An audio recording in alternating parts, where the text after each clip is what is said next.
Go back to your fine book here. You talked about Jimmy Carter being a very effective one-term president, among the more successful, comparing him to the likes of Herbert Hoover and Warren Harding, John Kennedy's administration, of course, cut short, George H.W. Bush.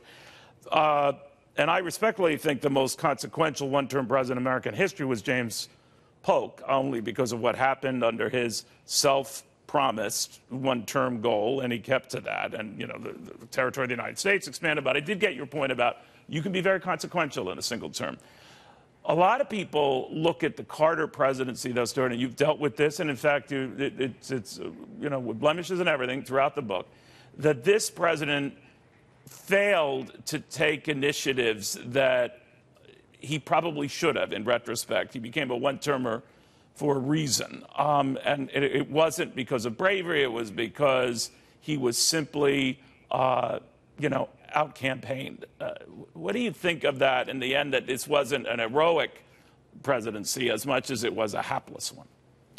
Well, it's a good question. First, if you look at the accomplishments, energy, environment, deregulation of industries, Camp David, normalization of relations with China, tough position against the Soviets, rebuilding our military, human rights, all of these were accomplishments. And as you know, I do not whitewash the problems we had with inflation. No, you don't. You even talk about the president's penchant for silly details and getting lost in nonsensical kind of issues, but go ahead. And particularly with Iran. Yeah. That was our real bête noire. It was our Achilles heel. The way in which the hostage crisis was handled, I think, was incorrect. I think we should have used much more forceful military action, like manning the harbors. The CIA was completely wrong in not understanding how weak the Shah was in terms of internal support, not understanding, believe it or not, that he was getting cancer treatments for 5 years. The rescue mission was poorly coordinated. We didn't have the kind of practice that should have been done. Right. So I don't shirk from those, but what I don't want that is to overcome the positive elements as well, getting almost 70% of his legislation passed. And that's why I say that in terms of modern presidents, for one term, he accomplished an enormous amount. Sure, he had problems. He was defeated massively by Ronald Reagan. We only won 6 states. But remember also, Neil, and this is verified by my interview, one of 350 with James Baker, his campaign manager, later chief of staff, we were dead even with President Reagan, then Ronald Reagan, going into the debate 8 days before. Oh, I remember. But they stole our debate book. They knew all the attack lines that were being made. Jim Baker confirmed that in my interview, and that debate really turned things around. Now, am I suggesting we didn't have other problems? Absolutely not. If we had had lower inflation, if we'd had no hostage crisis, we wouldn't have had to worry about it. But it was razor thin at that point. And when that debate occurred, Reagan clearly won it, in part because he was a very skillful debater, but in part because he had a little bit of an advantage having our debate book, having prolonged. Well, but I also thought he was much more comfortable. The television medium was very good for him, and much like it helped John Kennedy against Richard Nixon. But I did see your point, and I respect it. But I would like to get your thought on the upcoming North Korean meeting the president is going to have with Kim Jong-un. And I thought about, of course, the Camp David Accords with President Carter and Menachem Begin and Anwar Sadat. Now, that went on for weeks.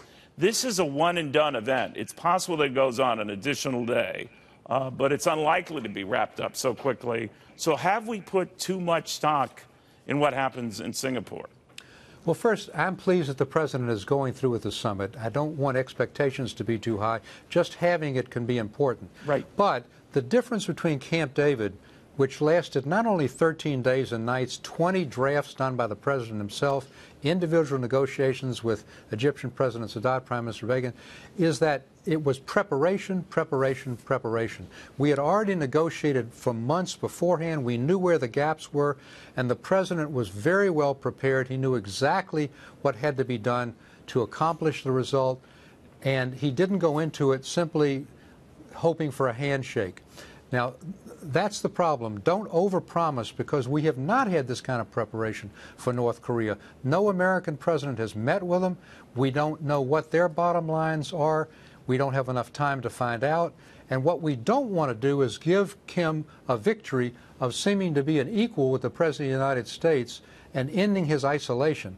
We need to keep the pressure on, keep the sanctions on, and make sure that we don't release those until we get something much more concrete than a vague pledge, which other presidents have gotten, of denuclearization. We have to have a plan, a timetable, an inspection. And ironically, if we had anything like the JCPOA intrusive inspections that we have with Iran, which the president pulled out of, that would be, frankly, a great victory. I doubt we'll get that at this stage. Again, it's good that he's meeting, but it requires preparation, and that's the lesson of Camp David. Well, of course, the president had a different view on those inspections, whether they were as hard and firm as you stated, sir. But I'm not here to debate that. I am here to talk about what bedeviled Jimmy Carter. He had a challenge from the left by Ted Kennedy. This president could potentially be facing a challenge, I guess, from the moderate wing of the party, if someone like a Senator Corker were to take him on. There's talk that Ohio Governor Kasich could do so as an independent candidate or in one way, shape, or form. And normally, such challenges hurt the party in power, in this case, the White House. And I'm wondering whether, when you look back at the Carter years, it was that he lost his flank, that Jimmy Carter lost his flank, and that this president could be in danger in the same way. I doubt that this president will face a challenge, but I will say to you, and I describe it in my book, any president who faces an internal challenge to his nomination, as, for example, Ford did in '76 against Reagan, is going to be weakened. Now, And lose. Right. We had a continued fight with Ted Kennedy and the liberal wing of the party. Remember, the president was a moderate. He was a centrist. In the end, he was too liberal for the hardcore conservatives, too conservative for the liberals, and he sort of fell right in between. Ted Kennedy wanted an all-encompassing national health insurance program at a time of high inflation, high budget deficits. We said, no, let's do it incrementally, and that was his wedge issue. It divided it, and I can tell you at the convention, I've never seen, and I've been at almost every Democratic convention, such anger and vitriol. When I was on the floor trying to beat back like 60 minority planks that Ted Kennedy and the liberal wing put together, I almost felt that my life was at stake. And at the end of the convention, instead of having the classic handshake when opponents fight and one wins, we had twice as many delegates. Ted Kennedy gave the most distant handshake I haven't here, and he gave a speech that said, in effect, you know, let's remember the future belongs to us. The dream will never die, and didn't campaign with Carter. He never mentioned Jimmy Carter at all. He never mentioned it, never campaigned with him.